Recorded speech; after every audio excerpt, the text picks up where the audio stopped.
Video को like करके आगे शेयर जरूर कर देना। वो लोग जो रातों को तन्हाइयों के अंदर जराइम करते रहते हैं, वो लोग जो औरतों को देखते हैं तो पाप की नजरें डालते हैं, औरतों को देखकर उनका चलना बदल जाता है, उनका बैठने का स्टाइल बदल जाता है, उनके बोलने का लबो लहजा बदल जाता है। यानी दिलो दिमाग के अंदर जिनके अंदर पाप है, पाप जराइम है, जराइम। ये दुनिया ही सब कुछ नहीं है। यहाँ नेकियां करने वाले नहीं बचे तो गुनाह करने वाले कहां बचेंगे। यहाँ तकवा शियार हमेशा नहीं रहे तो जराइम करने वाले कहां रहेंगे। अल्लाह के बंदो जरा सोचो तो सही, अल्लाह अकबर, कहां जाना है, किस तरफ का सफर करना है, आखिरी मंजिल क्या है, किसकी तरफ लौटना है, किसकी तरफ पलट कर जाना है। और बेबाकी का आलम यह है, इंसान एक दिन जरा सुबह से लेकर रात तक अपने अमाल पर नजर तो करे कि रोजाना नींद से उठकर सोने तक मैं अल्लाह की फरमा बरदारी कितनी करता हूँ और अल्लाह की नाफरमानी कितनी करता हूँ। मुसलमानों, अगर कोई 10,000 रुपए की नौकरी दे दे तो हम उसको नाराज नहीं करते। 10,000 की नौकरी जिसको दे दे, जो दे दे सेठ, हम उसको नाराज नहीं करते। 10,000 की नौकरी देने वाले सेठ को नाराज नहीं करते, उसकी खुशी का इतना ख्याल करते। वो कह दे कि 5 बजे सुबह आना है तो 5 बजे पहुंच ही जाना, मेरे घर ये सामान पहुंचाना है तो पहुंचाना है, इतनी रात को आकर के फला काम करना है तो करना है। जिसने 10,000 की नौकरी दी है उसकी खुशी का इतना ख्याल है। जिस खुदा ने माँ के पेट में खूबसूरत शक्ल बनाई, जिस खुदा ने माँ के सीने में हमारे पैदा होने से पहले दूध जैसी ग़िज़ा पैदा की, जिस खुदा ने हमारी पैदाइश से पहले माँ बाप के दिल में हमारी मोहब्बत, हमारा प्यार पैदा किया, जिस खुदा ने हमें चलने की ताकत दी, बोलने की ताकत दी, सुनने की ताकत दी, देखने की ताकत दी, जिसने रिस्क दिया, रोजे दी, अच्छे माँ बाप दिए, आसमान का साहिबान दिया, खूबसूरत मकान दिया, लिबास दिया, सारी नेमतें दी, जितनी नेमतें सब अल्लाह ने दी है। आपसे पूछता हूँ, 10,000 की नौकरी जिसके यहाँ करते हो उसकी खुशी का ख्याल है, जिसने सारी नेमतें दी है उसकी खुशी का कभी ख्याल किया? उसकी खुशी का कभी ख्याल किया? आप मुझे बताएं, हमसे बड़ा बेवफा कौन, हमसे बड़ा हरजाई कौन, हमसे बड़ा निकम्मा कौन? आप मुझे बताएं, हम क्या बने, हम क्या क्या बने? अदीब बने, खतीब बने, ये बने, वो बने, वो बने, वो बने। बल्कि अगर बुरा नहीं मानो, सुन्नियों का मजमा है, मैं आपको बुरा नहीं मानना मेरी बात का, कादरी बन गए, नक्शबंदी बन गए, चिश्ती बन गए, रज़वी बन गए, अशरफी बन गए, बरकाती बन गए, मदारी बन गए, वारसी बन गए, सब बने। क्या हम अल्लाह के बंदे भी बने? हमने सबसे वफा की, अल्लाह से हमने क्या वफा? पहली मंजिल है अल्लाह का बंदा बनना। अल्लाह का बंदा बनेंगे, बाद में सब कुछ मिलना है। जो अल्लाह का बंदा ही ना बना, जिसने हमेशा बंदगी की तो अपनी नफसानी ख्वाहिशात की। हदीस पाक में आता है, रूए जमीन पर सबसे ज्यादा अगर किसी को पूजा जाता है, रूए जमीन पर बातिल खुदाओं में अल्लाह के रसूल अलैहिस्सलाम फरमाते हैं, माबूदान बातिल में अगर सबसे ज्यादा किसी को पूजा जाता है तो वो नफसानी ख्वाहिशात को पूजा जाता है। इंसान अपने नफ्स का बंदा है। जो कलेमा पढ़ के दूसरे बुतों से बेजारी का इजहार करता है, वो इंसान भी कहीं ना कहीं अपने नफ्स का बंदा बना हुआ है। कहीं ना कहीं वो भी अपने नफ्स की बंदगी कर रहा है। क्यों? खुदा कह रहा है फजर में उठ, नफ्स कह रहा है सो जा। किसकी माना? आप मुझे बताएं, हम बहुत कुछ बने, अल्लाह के बंदे बने। खुदा कह रहे उठ, नफ्स कह रहे सो जा। खुदा कह रहे हलाल खा, नफ्स कह रहा है अगर हलाल खाएगा तो तरक्की कैसे होगी? फिर तुझे जुआ भी खेलना चाहिए, तुझे नशे की चीजें भी बेचना चाहिए, तुझे शराब का धंधा भी करना चाहिए, तुझे सूद का कारोबार भी करना चाहिए। हालांकि मदीने मुनव्वरा से आवाज आ रही है, सूद का 1 दिरहम खाना मां के साथ 36 मर्तबा जिना करने के बराबर है।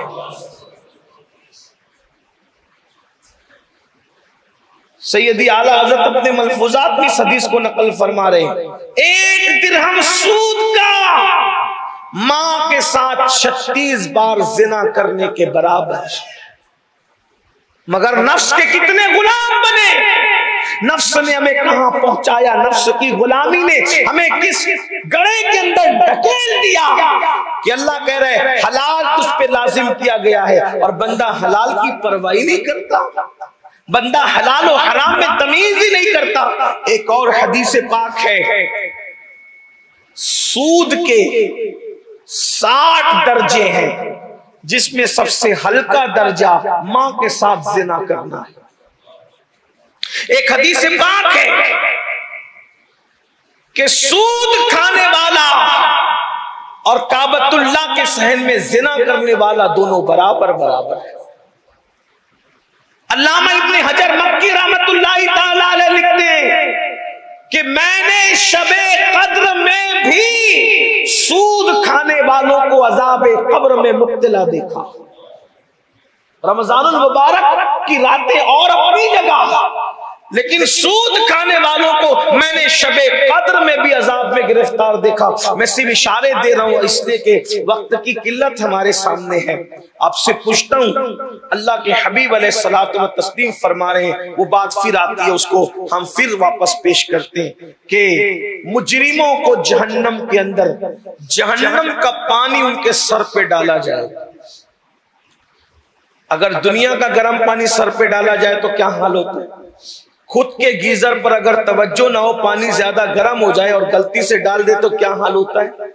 लेकिन ये दुनिया की आग से 69 दर्जा ज्यादा जहन्नम की आग और उसका बना हुआ पानी, और वो इंसान के सर पे डाला जाएगा तो गायबदा नबी सल्लल्लाहु अलैहि वसल्लम फरमाते हैं उससे उसके सर में सुराख हो जाएगा। वो गर्म पानी सर पे डालने से सर में सुराख होगा, सिर्फ सर में सुराख ही नहीं होगा, अल्लाह के रसूल अलैहिस्सलाम फरमाते उसका भेजा बहने लगेगा, भेजा बहने लगेगा।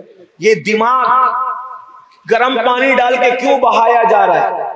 कभी सोचा इस दिमाग पर गर्म पानी डाल करके जहन्नम में मुजरिमों को क्यों इसका दिमाग बहाया जा रहा है? दिमाग को क्यों सजा दी जा रही है? ये दिमाग गुनाह का प्लान करता है ना,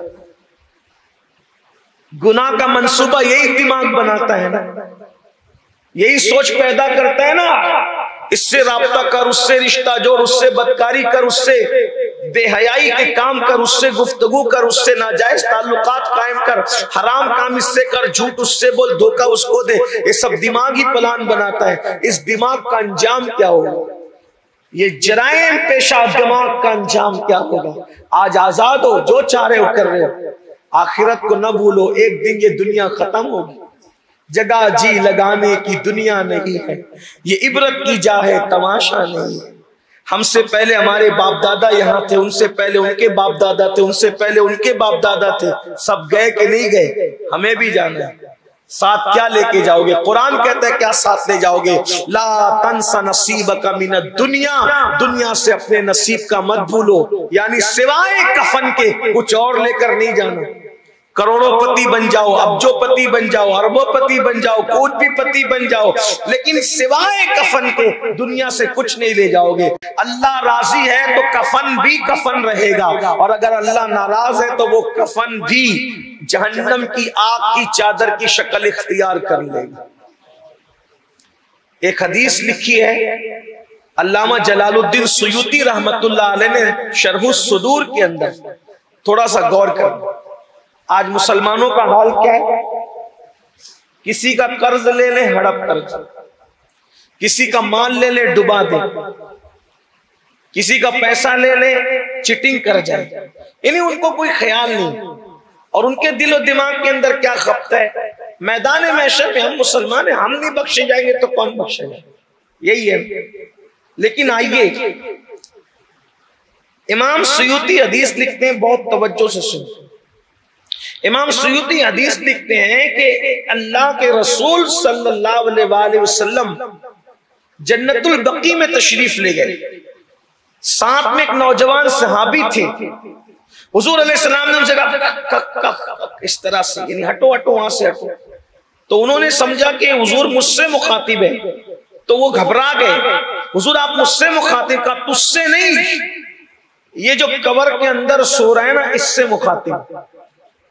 तवज्जो करो, ये जिम्मेदारी इमाम सुयूती की मैं नक्ल कर रहा हूं, अल्लाह करे किसी के दिल में बात उतर जाए। दफन होने वाला कहां सो रहा है? मदीने मुनव्वरा में। तवज्जो करो, देखिए एक बात आपसे अर्ज करूं, हम निस्बतों के मुनकिर नहीं, हम इमाम अहमद रजा की फिक्र के पाबंद हैं। हमसे बढ़कर के निस्बतों का एहतराम कौन जानता है? मेरे इमाम ने फरमाया, रजा किसी सगे तैयबा के पांव भी चूमे, तुम और आह के इतना दिमाग लेके चले। सारी निस्बतों की अहमियत अपनी जगह है, मगर कुछ हकीकतें भी तो है। शायरी की दुनिया अलग है, हदीसों की दुनिया अलग है। आदमी आज शायरी में कुछ भी बोल देते हैं ना, कि जो होगा देखा जाएगा, कब्र में क्या होगा हम ये कर लेंगे वो कर, ये सब यहाँ माइक पे आप कर सकते हैं। कब्र के अंदर तो जब जाएंगे तब पता चलेगा कि होना क्या है। मौलाए कायनात कब्र को याद करके दाढ़ी पकड़ करके पूरी पूरी रात रोते रहे और कहते थे अल्लाह अली के हाल पे रहम फरमा। मौला अली को देखने वाले कहते